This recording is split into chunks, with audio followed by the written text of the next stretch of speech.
¿Qué tal, amigos? Bienvenidos a una edición especial de nuestro programa. Estamos en un momento crítico para el Colegio de Abogados de Lima. Tras una primera vuelta intensa, el panorama se ha despejado y nos encontramos ante una definición, llamémosle muerte súbita. Hoy nos acompaña el doctor Humberto Abanto, quien ha logrado pasar a esta segunda vuelta decisiva frente a la doctora Delia Espinosa. Doctor Abanto, gracias por estar aquí. El gremio está expectante y los abogados quieren saber si esta vez el cambio será de forma o de fondo o será igual. No, Comencemos. muy buenas tardes. No, nada, tiene que ser un cambio de fondo y tiene que ser un cambio real, tiene que ser un cambio para bien, tiene que ser un cambio que todos sintamos. Y digo particularmente comenzando por la restauración del respeto al abogado litigante, al abogado no litigante, a todos los que ejercemos la carrera, porque no podemos negar, ha habido un proceso de degradación del trato al abogado que necesitamos revertir. Exactamente. Bien, retomando los resultados de la primera vuelta, digamos, de estas elecciones, hagamos un análisis. Doctor Abanto, los resultados de la primera vuelta dejaron un mensaje claro. ¿Qué lectura hace usted de esos votos que no lo favorecieron inicialmente y cómo piensan convencer a ese gran sector de abogados que aún se muestra escéptico ante su candidatura? Bueno, yo lo que tengo claro es que hay 16.899 votos a favor de la doctora Delia Espinosa y 12.604 a favor de la candidatura que yo impulso. Pero hay casi 21.500 votos que no han votado por ninguno de los dos. Y que yo siento, digamos, en un exceso de optimismo, que no es necesariamente un exceso de vanidad, se encuentran más cercanos de nuestra posición, que se encuentran menos proclives al continuismo que lo contrario. Entonces yo siento que es posible hablar con ellos y hacerles ver la importancia de hacer un cambio en un colegio que no se preocupa del abogado, que no protege al abogado, que no defiende al abogado, que no tiene la caja de previsión a tiempo para pagar las contingencias, que no le da capacitación y que no se pronuncia de manera interesante pues ante la opinión pública. Entonces, en mi opinión, creo que hay una corriente de cambio en el colegio que yo debo saber interpretar y con la que debo saber comunicar. Claro que sí. Ahora, que viene en esta segunda vuelta hay una diferencia de perfiles, eso está claro. Su contendiente, que vendría a ser la doctora Delia, representa una trayectoria ligada al Ministerio Público. Usted, en cambio, es reconocido por el ejercicio libre y la defensa de casos de alto perfil. ¿Por qué el Colegio de Abogados necesita hoy un abogado litigante de trinchera y no una figura proveniente de la magistratura? Por una razón sencilla, porque los abogados litigantes somos la mayoría y somos los que estamos, podríamos decir, somos la infantería del ejército de la abogacía. Ajá. Entonces somos los que recibimos los golpes, los impactos más duros y necesitamos hacer una sensibilización de todos los abogados para lograr, repito, el tema más importante para mí, la restauración del respeto al abogado y a la abogacía. Claro, ahora que toque ese tema. El colegio ha sido criticado en los últimos años por un silencio institucional frente a las crisis políticas. ¿Garantiza usted que bajo su decanato el colegio recuperará su voz crítica sin sesgos políticos, incluso en casos donde los intereses de sus propios clientes actuales puedan verse involucrados? No, sin ninguna duda. El punto central del colegio para mí, en cuanto a sus pronunciamientos públicos, es que tiene que volver a ser ese faro de juridicidad que fue alguna vez, cuando estuvo don Gonzalo Durán Aspilla, cuando estuvo Raúl Ferrero Costa, don Felipe Osterli. Para que el colegio vuelva a hacerlo, tenemos que empezar por un esfuerzo de humildad del decano y de la junta directiva. Hoy hay la arrogancia de pronunciarse sobre todos los temas, humanos y divinos, como si los hubieran elegido papas y pudieran hablar infaliblemente ex cátedra. Lo que creo yo es que tiene que hacer el colegio es consultar a las comisiones especializadas que tenemos, en la que se reúnen lo mejor y más graneado de nuestra profesión, pero incorporándole un elemento nuevo. Como le dije, es no solamente la posición mayoritaria, sino también hacer constar cuando hay posiciones minoritarias, como ocurre, por ejemplo, en las sentencias colegiadas del Poder Judicial. Claro. Esta es la posición mayoritaria de la comisión, pero no podemos dejar de notar que hay una posición minoritaria que sostiene tal o cual cosa. Para que la opinión pública se forme libremente, debe tener la mayor cantidad de materiales posibles a su disposición. Bien. Muchos agremiados sienten que el colegio es solo un edificio para ceremonias. Ahora último se ha vuelto así, según la percepción que hemos recibido nosotros y de lo que consultamos con gente. ¿Qué propuesta concreta y viable tiene para mejorar el bienestar del abogado independiente que lucha día a día en los juzgados, más allá de las promesas habituales de seguros médicos o capacitaciones? Lo primero y más importante es que tenemos, y aquí yo tomo una idea del doctor Pedro Angulo, que es la idea de la digitalización total del colegio, con una política de cero papel. Y entonces vamos a crear una app en la que el abogado va a tener el CAL en su mano. El pago, por ejemplo, de las cuotas, y la obtención de la papeleta de habilitación, y todos y cada uno de los trámites los podemos hacer a través de la plataforma electrónica. No necesitamos estar haciendo que el abogado vaya al colegio. En segundo lugar, dentro de él, voy a insistir en esto, va a haber un botón de pánico que además lo voy a presentar el martes de la próxima semana.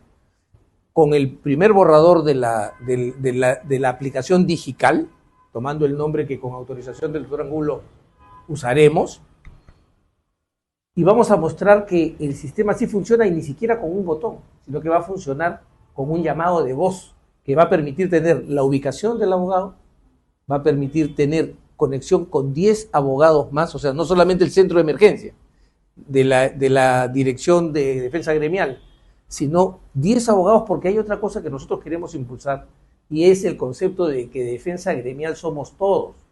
Entonces, si yo estoy cerca, más rápido que el abogado de la Dirección de Defensa Gremial, yo me voy y aparezco. O sea, usted elige 10 abogados que creo que me pueden socorrer en una situación de emergencia. Pero de auténtica emergencia, obviamente, no es que, no me dieron un oficio o botón de pánico, eso sería una exageración. No, pero si estoy en riesgo, por ejemplo, no me dejan entrevistarme con mi defendido porque un policía considera que debo presentar el escrito de apersonamiento cuando todavía no me he entrevistado con mi defendido que está privado de la libertad. Defensa gremial tiene que llegar inmediatamente. Me van a allanar. Defensa gremial tiene que llegar inmediatamente. Estoy siendo citado o detenido por un mandato de detención preliminar. Defensa gremial tiene que llegar inmediatamente. Voy a afrontar un requerimiento de prisión preventiva. Defensa gremial tiene que estar inmediatamente para ver si el caso tiene fundamentos o no. Si tiene fundamentos, igual tendrá que asistir al abogado en su defensa, porque hay un derecho a afrontar los procesos en libertad. Pero si no tiene fundamentos, el colegio tiene que ponerse firme y pelear con todo para defender a su agremiado. Ese es un primer punto. Además, quiero subrayar algo, fíjese, doctor. El colegio de abogados ya ni siquiera sirve para ceremonias. No me desmentirán los que participaron en el primer acto que fue para el sorteo de los números de la primera vuelta, para las candidaturas. No había ni luz eléctrica. No había ni luz eléctrica. No había uno de los postulantes, uno de los ayudantes, de los hinchas de uno de los candidatos, o una de las candidatas, le prestó un megáfono a la presidenta para que pueda saludar a la concurrencia. O sea, ni siquiera es que para las grandes ceremonias. El colegio hoy no sirve para nada por una razón sencilla. Si usted quiere entrar, y yo los desafío a que vayan, van a encontrar la puerta con doble llave. No un golpe en la cerradura, 2 golpes en la cerradura, le abren la puerta, pasa usted, cierran y vuelven a echar llave. O sea, eso, yo no sé quién ha establecido que el Colegio de Abogados de Lima tiene que tener las prácticas del INPE. ¿Por qué? ¿Cuál es el temor? Debe ser abierto, es la casa para... ¿No? Y además hay una lista. Pedro Angulo me contó, por ejemplo, el doctor Pedro Angulo me contó. Yo entré y de repente vino el chico de seguridad y me dijo, doctor, no lo he debido dejar pasar. ¿Por qué no? Eso no puede ser. Lo que pasa es que usted está en una lista y ahora me van a despedir. Y como Pedro Angulo es un hombre muy considerado, se salió. ¿Qué puede existir Y eso? le dijo, para no hacerle daño a usted, me voy a salir. Se salió y claro, después vinieron y lo llamaron porque era el día que íbamos a sortear los números. Miento, era el día que íbamos a tener la exposición de los planes de trabajo. Uno de los candidatos no podía entrar porque estaba en una lista negra. Entonces, eso no puede ocurrir, pues. Que yo recuerde cuándo, excepto ahora, ha estado la puerta en esas condiciones. Entonces, hay alguien que cree que es el dueño del colegio y que como es dueño del colegio puede ponerle llave y dejar entrar a quien le dé la gana. Porque no se entiende que el decano y la junta directiva son representantes, es decir, personas que representan, el que manda es el representado, que son los abogados, y además no que tengan poder, sino que están al servicio de los abogados. Entonces, eso tiene que cambiar inmediatamente, sea conmigo o con quien sea, pero no podemos seguir permitiendo esto. El Consejo de Ética se ha convertido en la Gestapo del señor decano. Han expulsado a la expresidenta de la Junta de Vigilancia, a la doctora Ana María Vargas, si mal no recuerdo su nombre.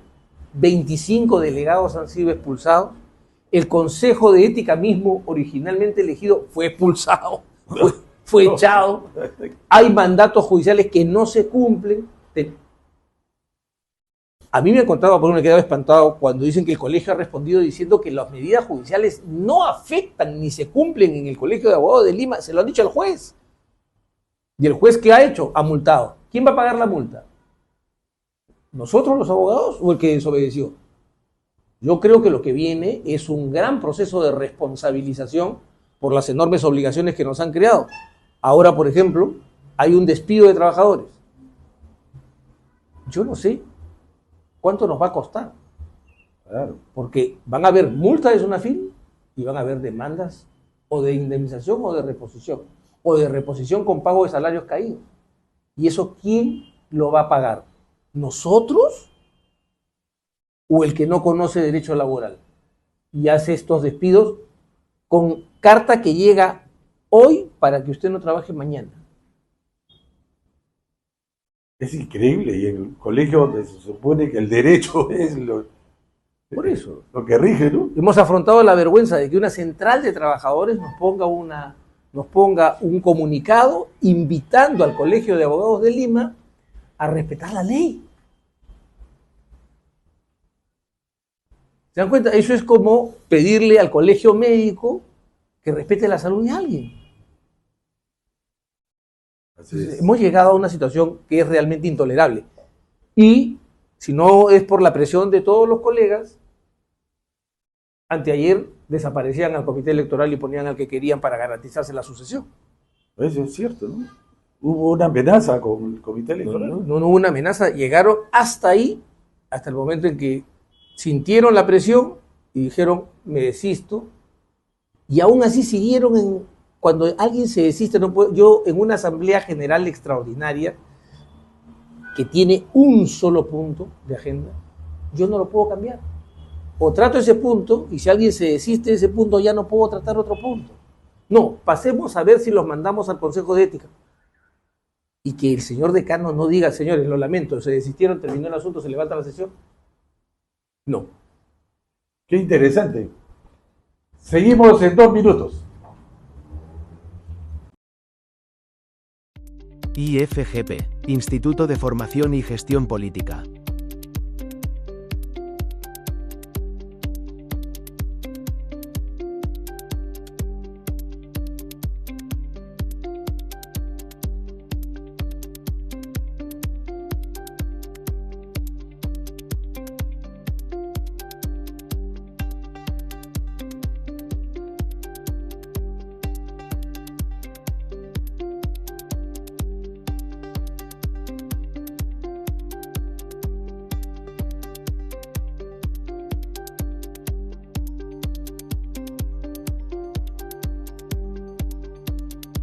En la mira política. Entrevistas.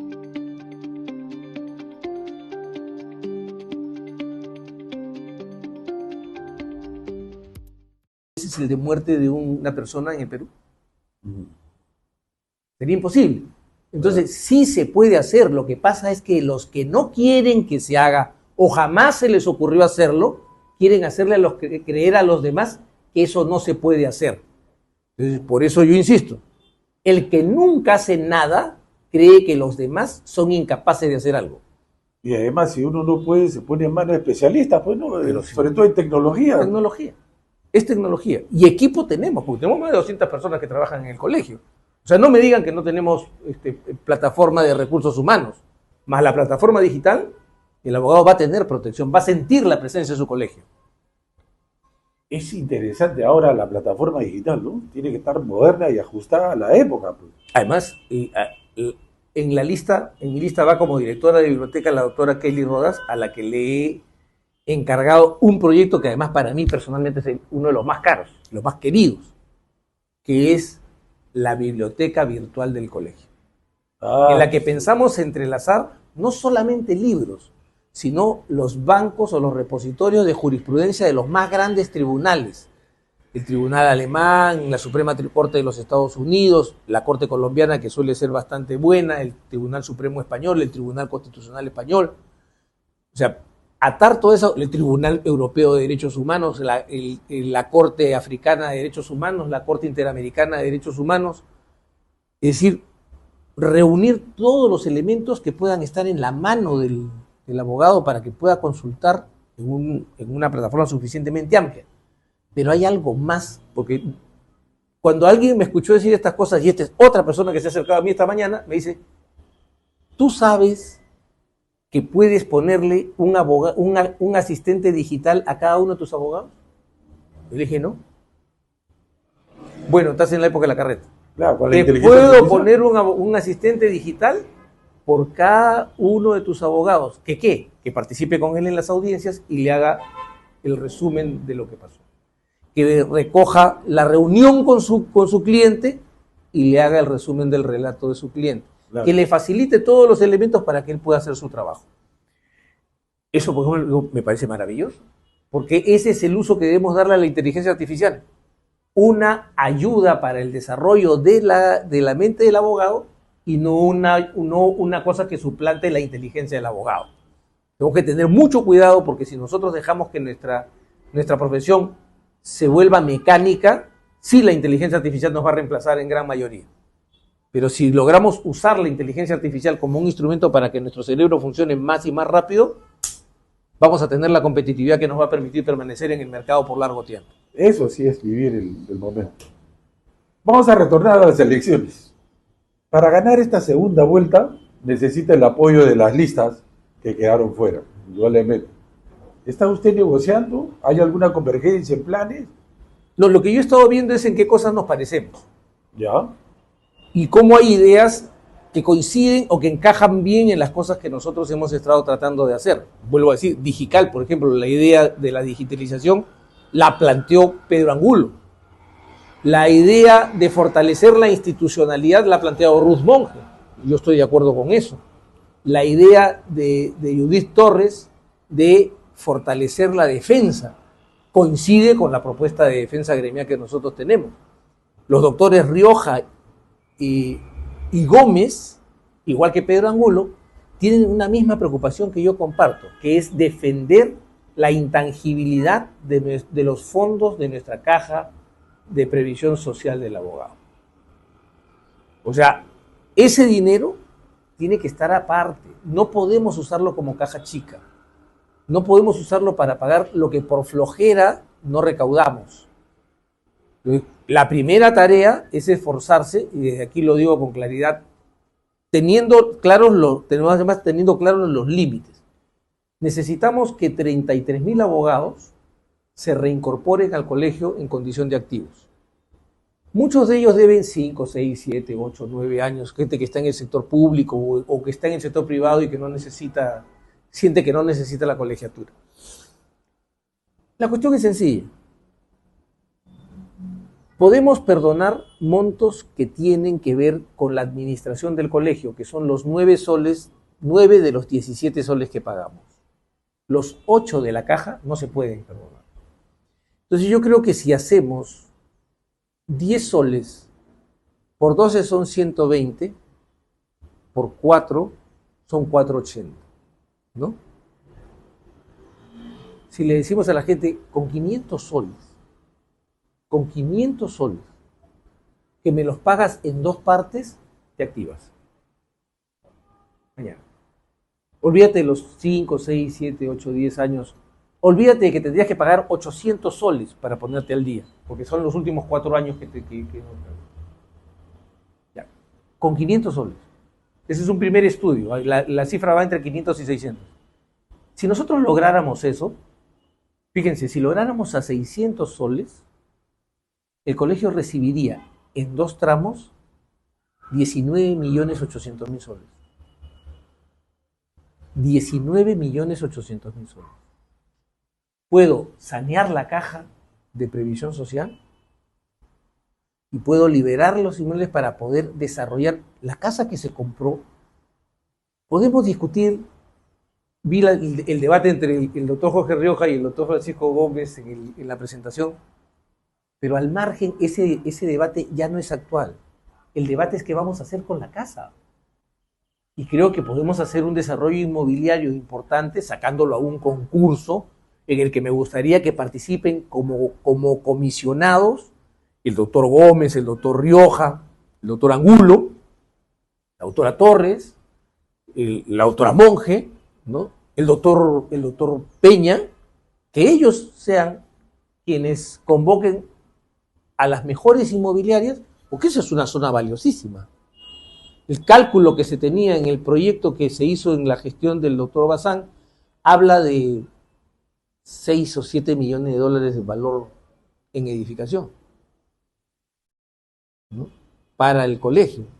Entonces podemos decidir si lo conservamos, que luego nos carga el pagarle a la caja, porque tomamos 9 millones y pico de soles para comprarlo, pero si hacemos esta regularización podríamos hacerlo y tendríamos mayores oficinas para el colegio.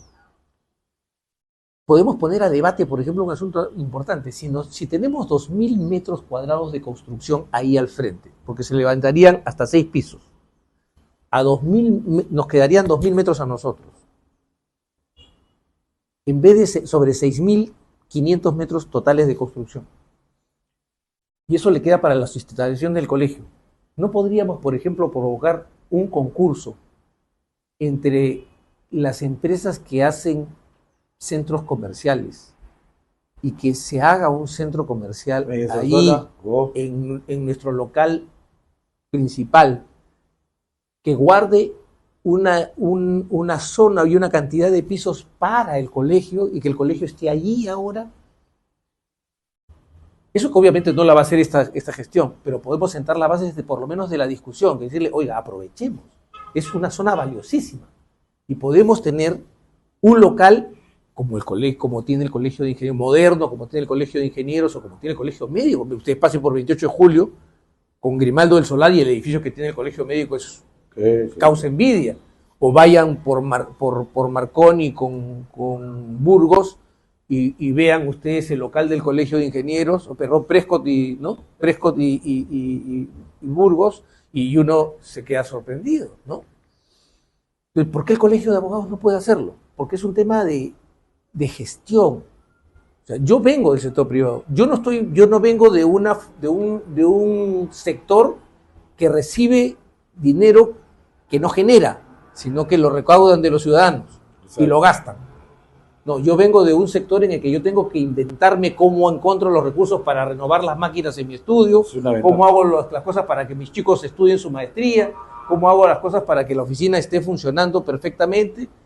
Entonces, pienso cómo convertimos los activos del colegio en capital del colegio, que es otra cosa. Muy bien, doctor. Bueno, usted sabe que el tiempo nos aprieta. Para terminar, el gremio no aguanta más, definitivamente. Los ojos de miles de abogados están firmes y directos sobre estas elecciones que se aproximan. Tiene 30 segundos para explicarles por qué deben votar por usted. Se los digo en 10 segundos. Ustedes saben que yo cumplo mi palabra. Ustedes saben que yo estoy dispuesto a confrontar lo que haya que confrontar para que el abogado sea respetado, pero además para que tengamos un CAL de verdad, en el que tengamos respeto de verdad para el abogado, protección para el abogado, capacitación con el abogado. Olvidaba decirles que Juan Antonio García Amado, el gran profesor español, con todo su equipo de SILEX, me ha dicho que está dispuesto a firmar un convenio para capacitar con información técnica, teórica y práctica para actualizar a los abogados en todas las ramas. Eso es cuestión de gestión, esa es cuestión de ganas, esa es cuestión de decisión, y esa decisión la tengo yo. Ahora depende de la decisión de ustedes. Humberto Abanto, decano 2026. Este 14 de marzo marca el 11. Un decano de verdad para un colegio de abogados de Lima. De verdad.